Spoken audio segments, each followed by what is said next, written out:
and very less emphasis is actually given on effective communication.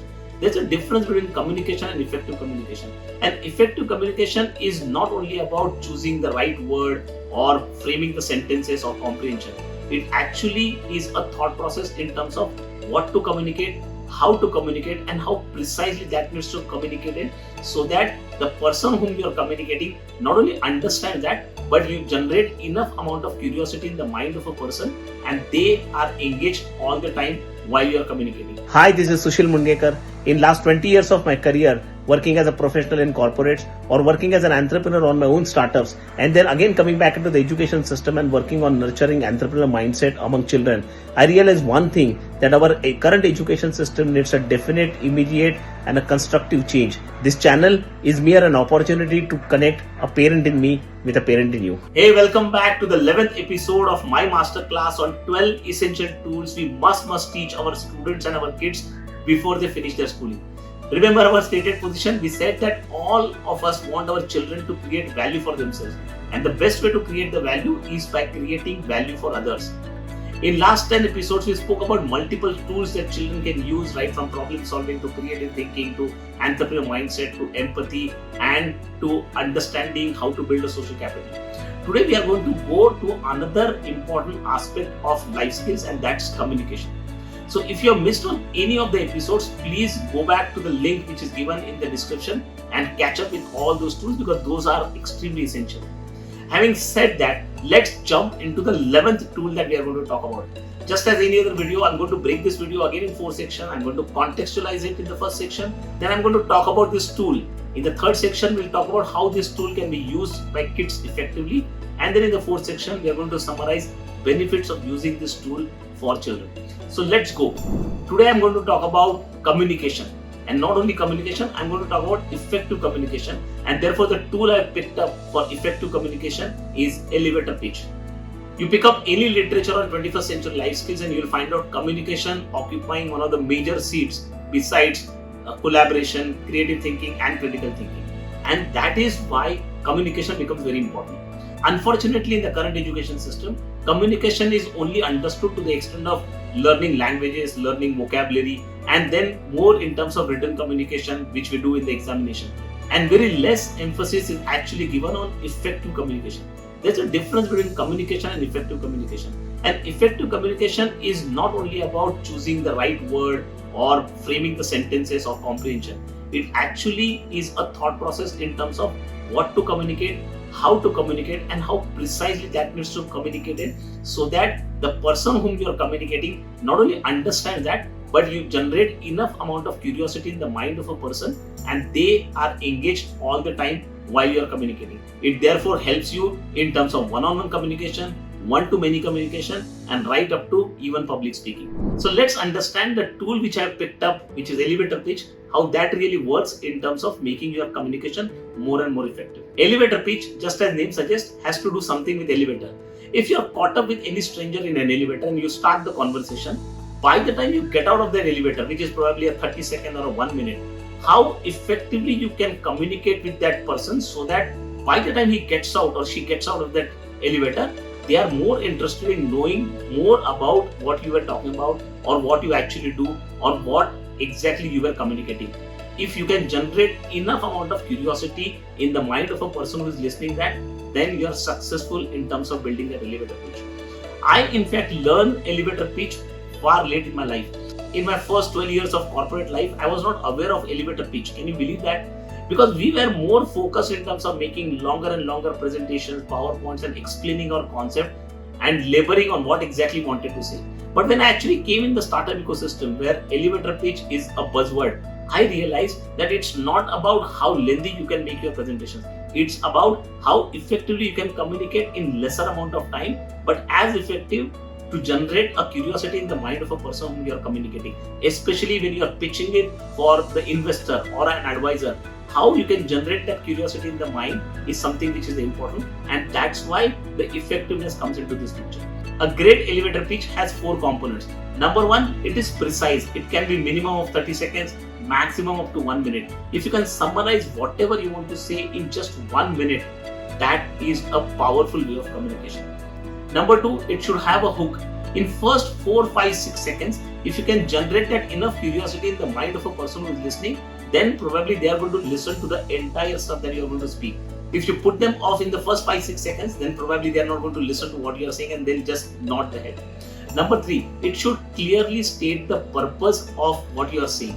So whatever you want to summarize in 15, 20, 30 seconds, if you can just build that purpose, that would be great. And number 4, it should clearly have a call to action at the end. You have to summarize what exactly you're expecting out of this 30, 40, 50 second conversation and what is your expectation from the person who we are telling this. If you can communicate these 4 things, then that becomes a perfect elevator pitch. Now you'll ask me a question that why are we picking this tool for children? It has 2 distinct advantages. Number 1 is while communicating, many of the children are quite abrupt. They probably are not able to cover even 10-15 seconds. If you ask a question that tell me about yourself, it will probably last only for 15-20 seconds. Talking for 1 minute sounds very small, but when you start talking, you'll realize there is a lot of things that you can actually cover in 1 minute. So you have to build a practice of talking something meaningful for a longer period of time. And number 2, most of the times when we start communicating, we are just everywhere. We try to cover so many things and then miss out on the exact precise point or purpose of the communication that we started with. And therefore, a practice of building that communication in just 1 minute or less than a minute really helps children. Take example, if somebody asks you a question, tell me about yourself.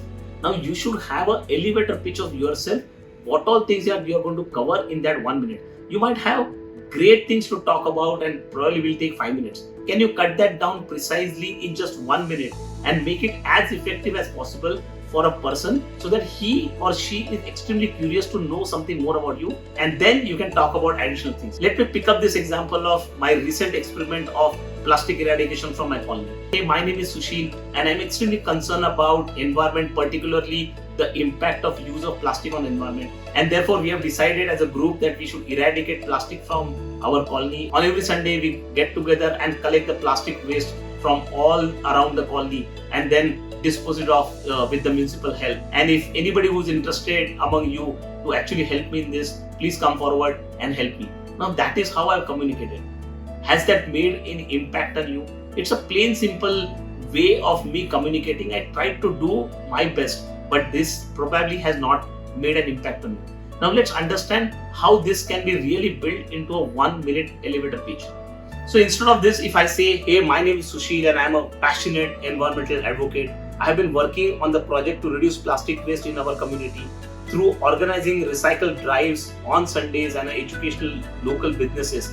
We have already diverted thousands of plastic bottles from our place. Our initiative not only helps to protect the environment, but also promotes a more sustainable lifestyle. We are looking for partners and volunteers who share our vision of creating a cleaner and a greener future. Together, we can really make a lasting impact and save the planet. Now, look at this speech. What probably I said here and what I said earlier, materially, it would not have been different. But the way I could make an impact, the way I could summarize what exactly I am doing, the purpose behind it, the benefits of it, and ultimately what am I seeking from somebody whom I am communicating to. If I can be as precise as this and create that excitement, maybe many people would like to share this dream and come along. And that's the power of elevator pitch. Now let's understand benefits of teaching elevator pitch early to children. Number 1, as I said, it really helps them to become extremely precise in terms of choosing words, framing sentences, and sequencing those in terms of creating an impact. They can do this for anything. If somebody asks them about themselves, their ideas, their vision, their passion, or anything that they are doing, their projects, they should be able to communicate that in a precise manner. So that precision comes very handy as they grow. Number 2, it helps them to be concise in terms of their thought process. Anything that they do, they get a task to summarize that complete thing in just 1 minute or less than a minute. It then makes the communication extremely powerful. Number 3, it actually helps to build a discipline in terms of a complete thinking process, because you try and understand purpose, you connect that purpose to benefit, you try and understand converting that benefit into the call to action or something which you're asking for. You try and start logically building the flow, and that's where your communication becomes very effective. And number 4, even when you want to give a longer speech, that longer speech can be actually a combination of multiple elevator pitches. In that sense, it becomes very effective. You touch the topic, you talk about the purpose, you give the benefits, and then you summarize what exactly you are expecting out of that. Then move to the next topic. So your 20-minute speech can essentially be 20 elevator pitches or 10 elevator pitches, but broken at multiple levels. That can make your pitch extremely effective. So if you can really help children to travel a journey from a communicator to effective communicator using the tool of elevator pitch, will really make powerful speakers, powerful communicator, and actually help them to bridge the communication gap. Not only that, they'll be able to create enough excitement among people whom they are actually communicating, and that can really help them to drive larger purpose, larger benefits for themselves, and they will be able to create better value not only for themselves but even for the world. So that's about elevator pitch. I hope you would have really liked this kind of a tool and you will be eager to implement this with your children, with your kids, or if you're a teacher, you can actually do these sessions even in the school or colleges. If you like this kind of a conversation, do subscribe, like, follow, and send it to your friends. And next time we are going to meet for the last but another powerful tool which can really help children in terms of their self-understanding, self-realization, and that is going to be the final tool of this series of 12 essential tools. So stay tuned and we'll meet next Saturday. See you.